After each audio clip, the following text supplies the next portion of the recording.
Seigneur va passer par son serviteur. Je voudrais bien nommer l'évangéliste Alheri Appoint. Sous l'acclamation. Praise the Lord. Oh, praise the Lord. Hallelujah. Mauye namlo.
Merci Seigneur. Merci Jésus.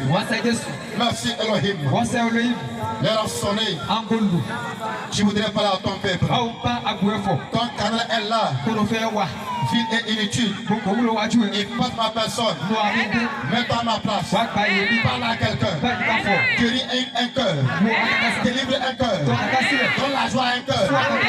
Père, à la fin, que nous tous ici présents, nous chantons aux gens à toi. Dans le nom de Jésus, les hommes qui sont dans les ténèbres, jusqu'à la fin, Seigneur, amène-les à la lumière. Pour que toute la gloire te soit donnée. Dans le nom de Jésus, qu'il faut qu'il m'a amené.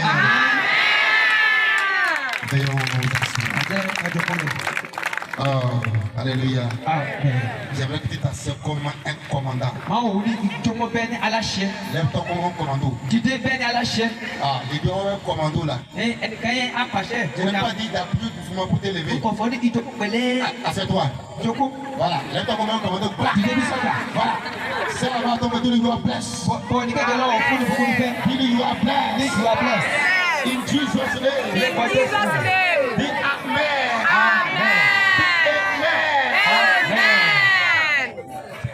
Okay, stand up.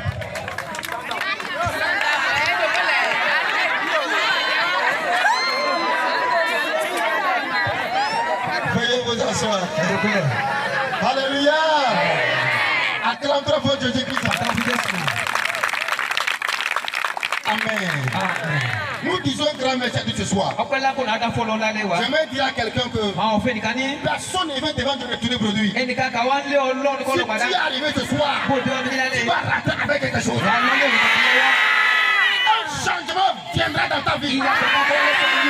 Il y a un temps pour toutes choses. Il y a un temps que l'on pleure. Il y a un temps que Dieu l'appelle. Et il vient.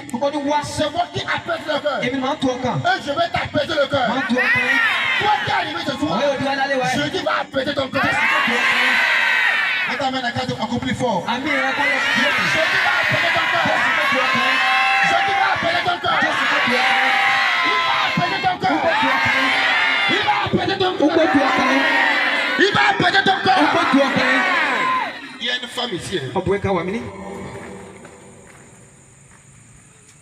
C'est-à-dire que les mauvaises mots sortent trop de ta bouche. Elle prophétise trop la mort. Et ça fait qu'on veut passer par sa propre parole. Elle parle trop de la mort. Ah, moi je vais mourir bientôt. Moi je sais que là, comment ça va là, comment je vais là, je vais mourir bientôt. Qui t'a dit ça?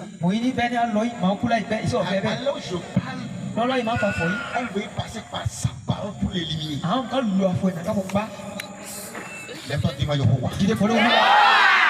Je ne savais pas.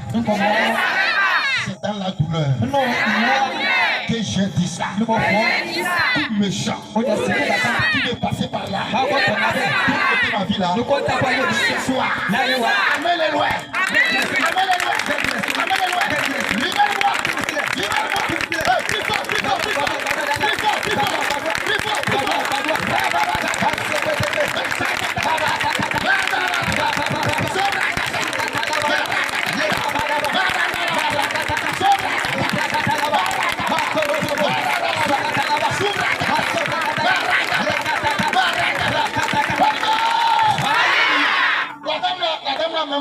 Elle s'est dit que si ceci là s'est passé, je sais que je vais mourir. Et réellement aussi, c'est qu'elle dit ça, si ça s'est passé, elle va mourir là. La chose s'est passée. Et j'entends l'esprit dire qu'elle a avalé la pierre de la mort, donc elle doit mourir. Dis-moi jamais. Écoute, prie avec foi. Dis-moi jamais. Moi, Moïse, je vais vieillir. J'aurai une autre vieillesse. Oh, Yehovah. Celui qui a creusé ma tombe là. Tout à l'heure là. Mets-le dedans.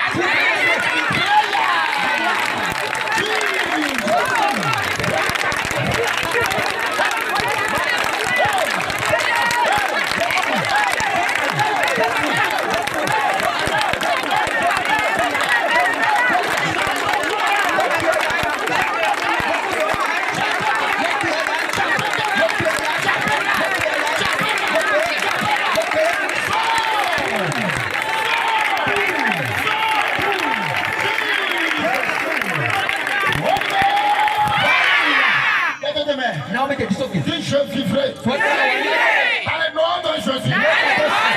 Il faut dire Amen. Vous asseoir. Acclamez puissamment Jésus. Sans plus tarder, papa va nous lire dans l'évangile selon Jean chapitre 4. Nous sommes là ce soir pour prier. Jean chapitre 4 verset 15. Alléluia. Jean le chapitre 4 le verset 15. Là nous lisons. La femme lui dit, Seigneur, donne-moi cette eau, afin que je n'ai plus soif et que je ne vienne plus puiser ici. Amen. Amen. Amen. Comment ce qu'on a lu, il va te poser la question, qu'est-ce que ça veut dire? Le message est un peu vague. Mais c'est un puissant message. La femme lui dit, ok, j'ai compris. Prends-moi l'eau là. Et pour que je boive, pour que je n'ai plus soif, pour revenir ici et puiser l'eau. Toi qui arrives ce soir, tu auras l'eau là avant de partir. Donne-moi l'eau là pour que je boive, que je n'ai plus soif là, pour revenir ici et de cette nuit là, tu auras ça avant de revenir. Je me tiens dans mon appel et je déclare cette nuit là, reçois l'eau là maintenant. Il faut qu'il donne la vie, il faut qu'il guérit. Pendant que je parle, que Jésus te l'accorde maintenant.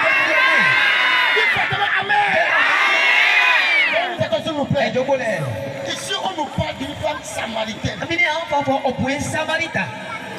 Bible dit que Jésus était de passage. Et il devait se rendre en Galilée. Il a quitté la Judée, il devait se rendre en Galilée. Et en passant avec ses serviteurs, ils ont passé par la Samarie. Et arrivé dans un village qu'on appelle Sicari. Et on dit c'est un village. Amen. Et dans ce village-là, Jacob avait creusé un puits. C'est là-bas qu'il faisait abreuver ses bêtes. Et Jésus dit que lui va rester. Il y a un arbre à côté du puits. Il dit que lui va rester là-bas. Que lui il a faim. Ses serviteurs n'ont qu'à aller payer le manger en ville et revenir.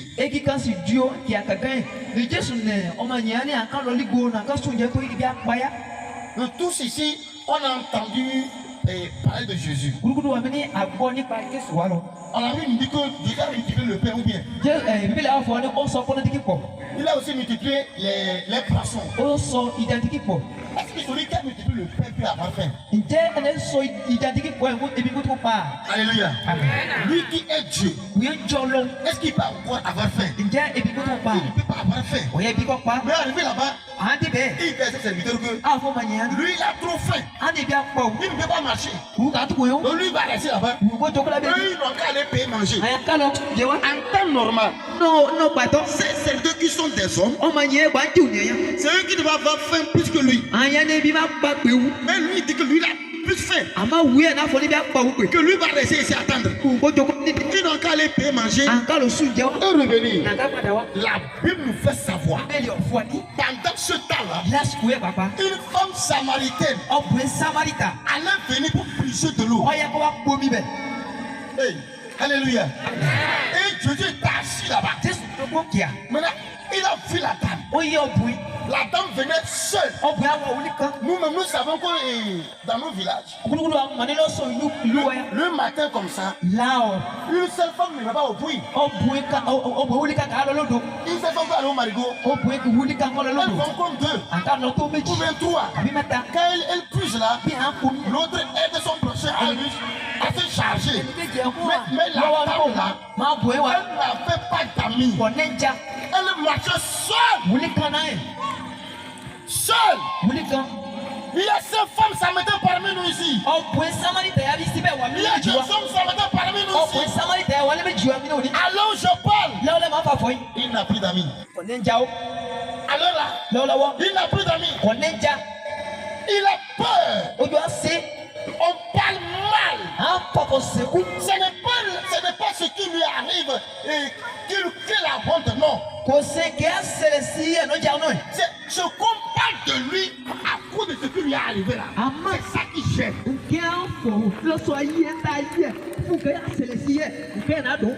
Cette dame avait un problème.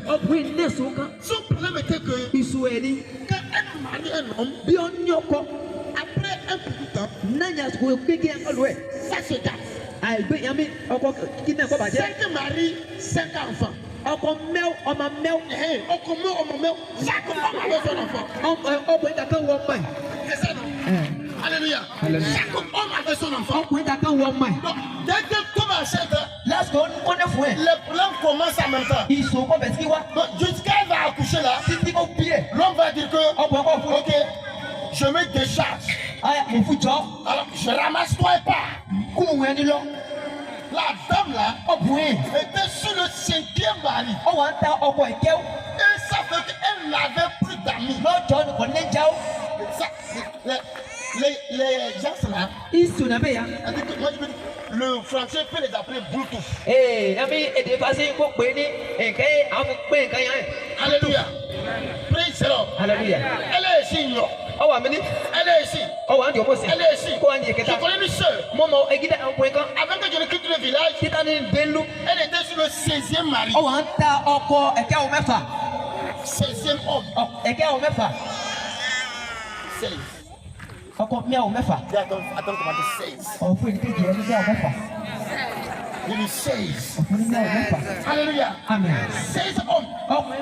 Et cette dame, cette vie était devenue une honte pour elle. Elle était tellement isolée. Quand les gens se regroupent pour parler, c'est de son problème on met là-bas. Tu la vois? Tu les vois? Et je dis souvent que quand on voit une femme vilaine, excusez-moi le terme, il n'y a pas une femme vilaine ici. Si on voit une femme vilaine, qu'est-ce qu'on dit? On dit quoi? Si on dit quoi? On dit que c'est une sorte. C'est une sorcière. Parce que c'est les sorciers qui sont vilains. Il dit, tu ne vas pas t'avancer. Sa face est comme une forêt là. Donc celle-ci là, il regarde comment ça fait noir là. C'est une sorcière tellement. Quel homme peut accepter de garder celle-ci à la maison? Ça, c'est parce qu'elle est vilaine ça. Hello. Si elle est belle, tellement belle, on dit quoi? Mamiwa.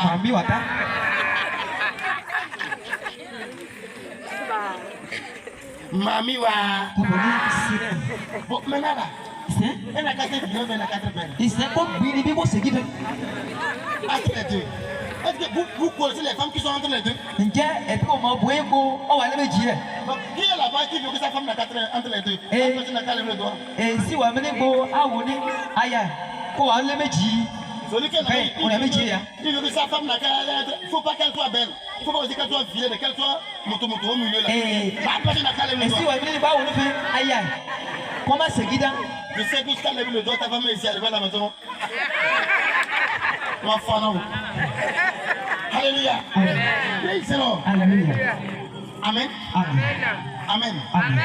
Cher homme, soyons d'accord avec moi que si ta femme arrive ici, bien habillée, très belle, avec une belle coiffure, à la fin du culte, même si quelqu'un ne t'a pas demandé, entre vous là-bas, tu vas dire que c'est ma femme.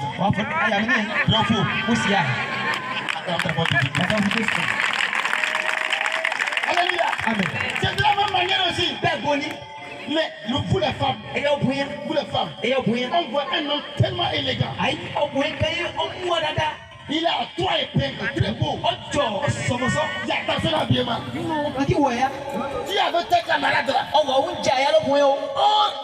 il n'y a rien qui peut t'amener pour constater que c'est ton mari. Tu vas créer une situation. On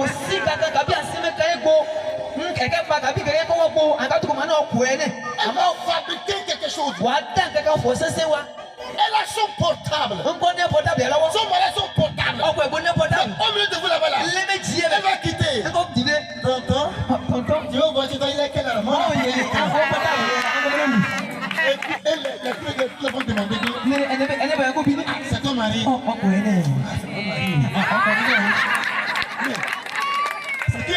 Vu son élégance là. C'est ça qu'elle a voulu faire comprendre aux gens. Mon mari est tellement élégant. Non, tout le monde veut ce qui est bon. Entre parenthèses, sois belle pour ton mari. Tu vas et dis sois belle pour ton mari. Crie amen très fort là. Crie amen très fort. Nous ne sommes pas aujourd'hui là-bas. Vous allez voir des jeunes filles. À l'heure là, elle veut se marier. Si tu vois son habillement, je mens.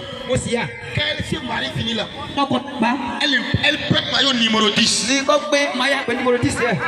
a pas de tiens gorge. Maillot numéro 10. Elle porte basketball sur elle. Elle prend le pain. Elle boue par le sol. Elle monte ici. Elle s'est fait marcher là.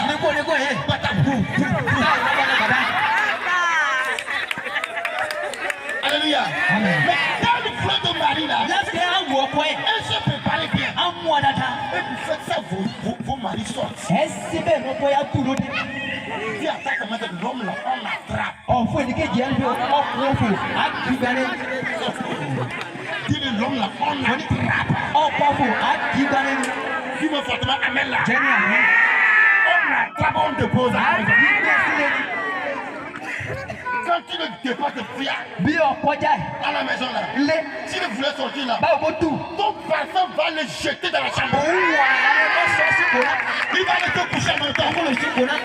Dites-moi amen. Il ne faut pas rire seulement pour les faire. Alléluia. Ton parfum macal le fait retourner dedans. Même si son appareil sonne là, il va atteindre le portable. Parce que le parfum qu'il a pas à la maison, il doit voir la fin.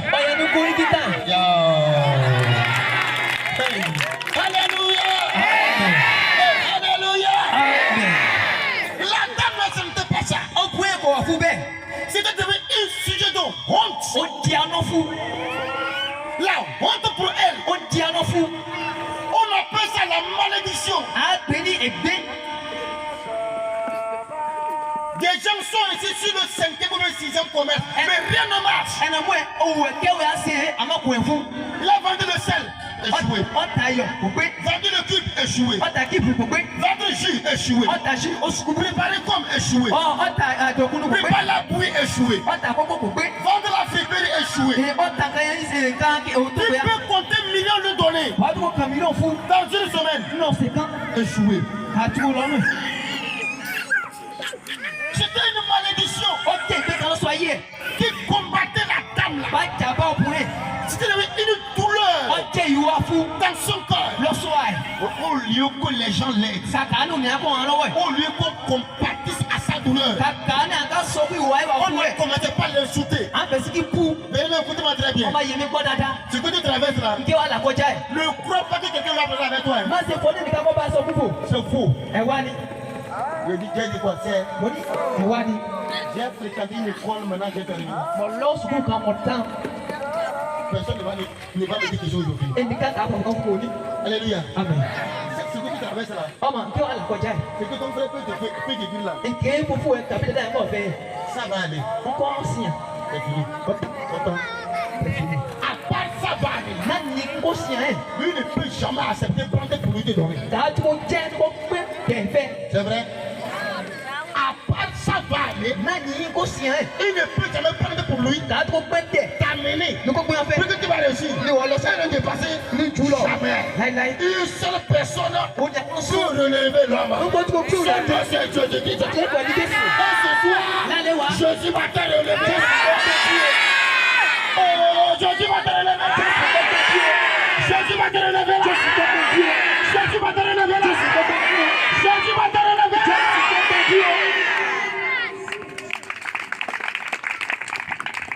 Les gens peuvent t'abandonner. Mais Dieu, lui ne va jamais t'abandonner.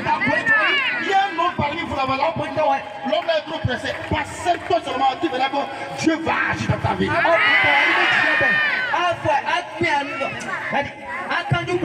Amen. Alléluia. La patience, c'est un chemin d'or. Praise the Lord. J'aimerais vous dire quelque chose. Ce qui t'arrive aujourd'hui là, tu écris ton témoignage. Demain, ton Dieu va parler. Jésus va parler. Jésus va parler. Jésus va parler. Jésus va parler.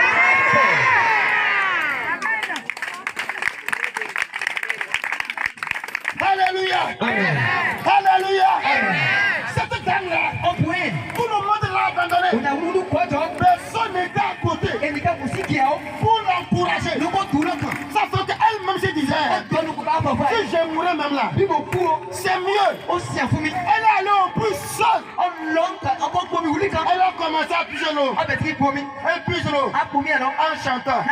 Mais qu'elle dit, oh,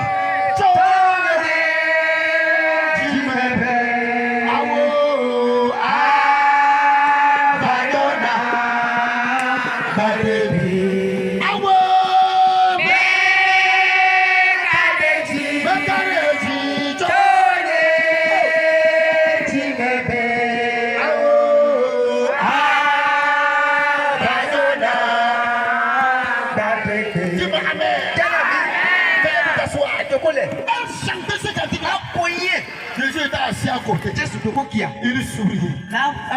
Il dit femme. Donne-moi l'eau, je vais boire. Oh, la dame se tourne vers lui.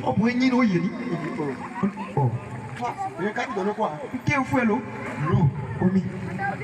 Toi, tu es juif. Nous sommes des Samaritains. Tu ne sais pas qu'il n'y a pas de relation entre les juifs et les Samaritains. Pourquoi tu me demandes de l'eau? Et Jésus dit à la dame, écoute bien. Si tu savais celui qui te demande de l'eau, c'est à toi de lui donner. Peut-être à toi de lui demander. Alors, il allait te donner une eau vive. Une eau qui donne la vie. Alléluia. Il dit à Jésus, tu n'as même pas de seau. Si tu n'as pas de puisette, avec quoi tu peux puiser, aller encore au fond et trouver l'eau qui donne la vie. La dame comprenait ça d'une manière superficielle. Et Jésus dit, celui qui voit l'eau que tu puisses là aura encore soif. Même moi, l'eau que je donne, tu t'es donné ça, tu vas boire, tu n'auras pas soif. Ce soir, reçois ça. Reçois.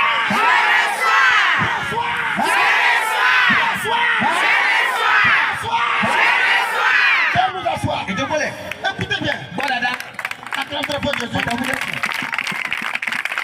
Jésus voulait bénir la dame là. Jésus voulait ôter la malédiction qui était sur elle. Jésus dit, donne-moi d'abord.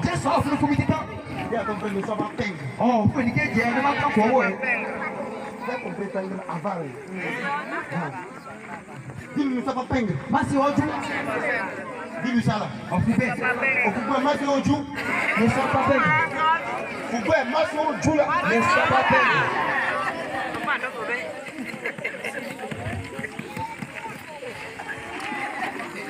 Alléluia. Amen. Je vous parle de moi-même. Je ne te parle pas de quelque part. Amen. J'étais en train de prier. Semaine passée. Je priais. Il dit Seigneur, bénis-moi. Bénis aussi ton peuple. Et je me suis couché. J'ai reçu une révélation. Et je me suis levé. Et quelqu'un me dit, il y a quelqu'un qui veut qu'on lui bénisse. Et il prend son argent, il fait les monnaies. Il prend 100 francs. Il veut y mettre. Et il dit que lui veut 100 000. 100 francs pour lui 100 000.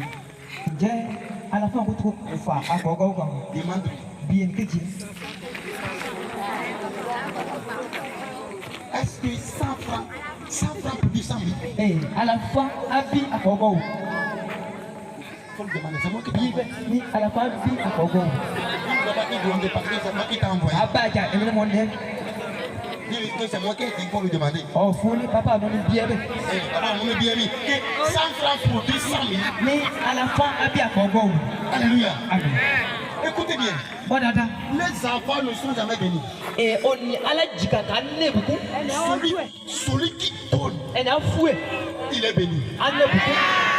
Praise the Lord. Alléluia. Quand j'ai entendu ça, écoutez-moi très bien. Je me suis levé et je suis allé à une réunion. Arrivé à la réunion, on était ensemble. Et quand le temps de cotiser arrive, il dit ce que j'ai reçu là. Donc jeton ne va pas descendre dedans.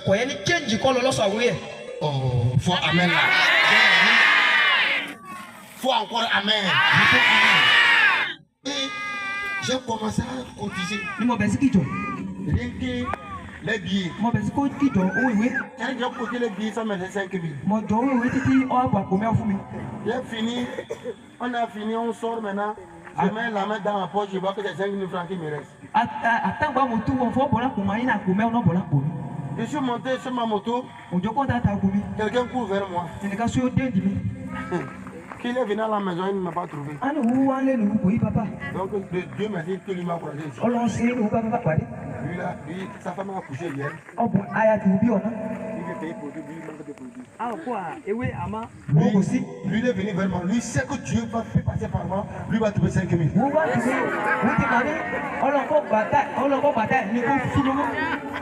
J'ai dit, oh, ça n'a fait que les preuves ça. Je vais regarder. Lui, je suis arrivé en même temps avec la moto. J'ai arrivé en même temps, ma femme disait qu'elle veut 1000 francs pour payer quelque chose. Et le monsieur arrive, qui est vraiment accouché. Lui, ça veut dire que lui sent, lui, comme c'est auprès de moi. Lui peut trouver 5 000 là. Il a quitté quelque part, au moins sur 8 km. Il est venu auprès de moi. Lui sait que c'est auprès de moi, il peut trouver ça.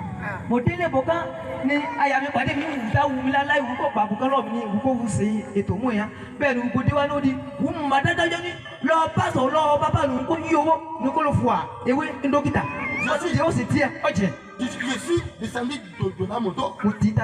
J'ai ouvert mon sac. C'est 5 000 francs. Même 100 francs, il n'y a pas. J'ai tiré ça comme ça. Et dit prends. Et il me dit que Dieu te bénisse. Tu vas trouver presque ça. Acclame pour Jésus. Et je me douche. On m'appelle encore. Tu as une réunion. Tu dois me rendre à cette réunion là. Hier, c'est hier ça. Et j'ai quitté. Je suis parti. Et on est assis. Je vois quelqu'un. Il vient, qui veut me voir. Je le fais si qu'on est que nous sommes occupés. Il dit non. Je dis, oh. Ah, tu ne vois pas. Alléluia. Amen. Et je me lève. Je l'appelle. On sort dehors. Il dit, il y a quoi? Dieu m'a même dit de t'amener une enveloppe, sinon je ne vais pas dormir aujourd'hui. Avant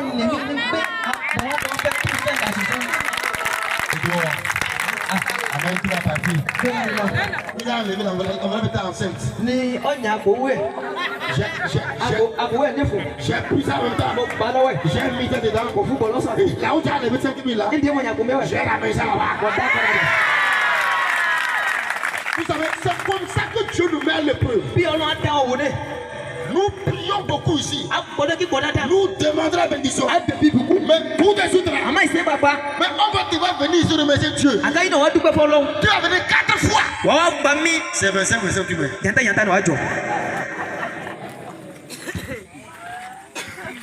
4 fois. C'est 25. Il faut crier quelque chose qui attire la bénédiction. Je dis, si tu savais donner qui te demande de l'eau là, c'était à toi de lui demander. Là, la femme dit, ok, je vais te donner. Et toi là, donne-moi ton nom. Oh, tu vas amener là. Je te donne. Toi maintenant, l'eau que tu as là, donne-moi l'eau là. Je dis, avant que je donne mon nom, appelle-moi ton mari. C'est là que le problème est venu. Ma femme dit, je n'ai pas de mari. Je dis bien, tu as raison. Tu n'as pas de mari. Tu es sur le 5e mari. Un petit peu prudent pour les quitter. C'est pourquoi je suis arrivé. Pour ôter la maison sur toi. Et faire de toi une femme bénie. En même temps que je suis à parler, la femme a trouvé la délivrance. La dame a couru. Elle est allée en ville. Elle a commencé à appeler les gens. Elle a croisé le prophète. Aujourd'hui, tu vas croiser ta prophète. Aujourd'hui, tu vas croiser ta prophétie. Ta prophétie ne mentira pas. Ce qu'elle m'a dit, elle va s'accomplir. Elle va s'accomplir.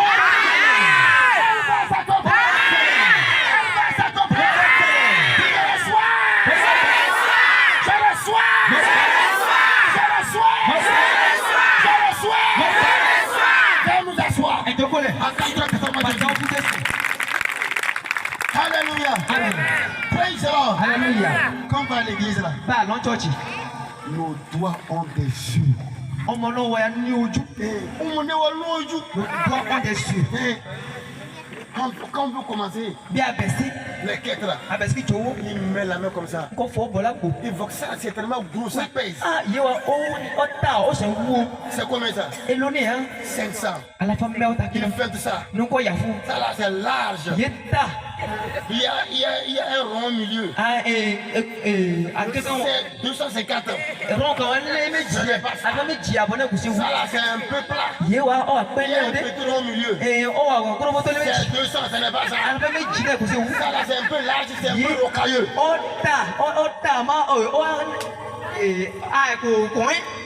Ce n'est pas ça. Ça c'est petit. 50 francs. Ce n'est pas ça. Il touche d'autres là. Il y a une grosse personne sur ça. Il sort ça. We go to move. We go to move. We go to move. We go to move. When the Lord gets ready, we go to move. Down.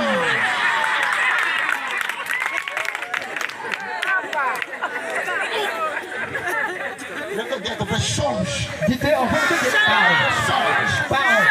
Il change. Je connais les choses. Pour que votre vie peut changer.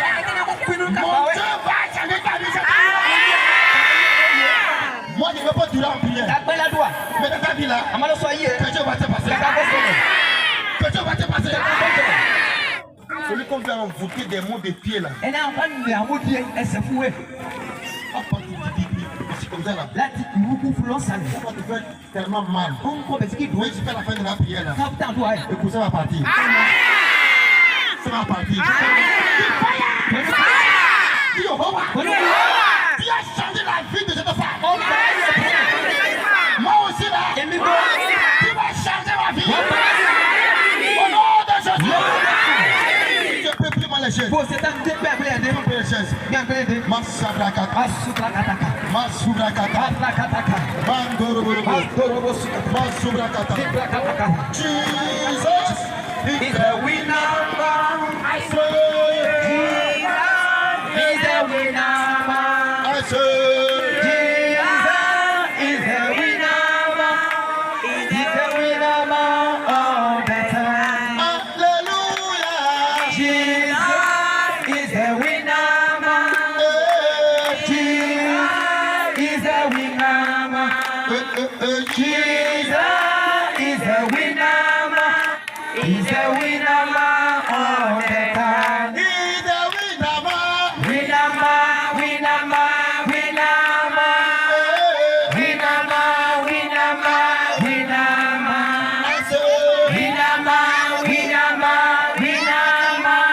He's the winner all the time. He's the power man. Power man.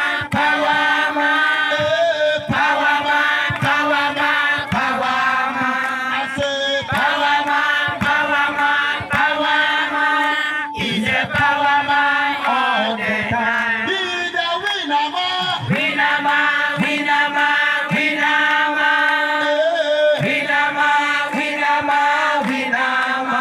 I say winner man. He's the winner man all the time. Vous priez fort. Nous allons briser le joug de la malédiction. Je ne veux pas durer plus fort. Qu'il faut dire Yehovah. Toute malédiction dans laquelle je suis, ma vie ne marche pas. Ce soir, je la détruis.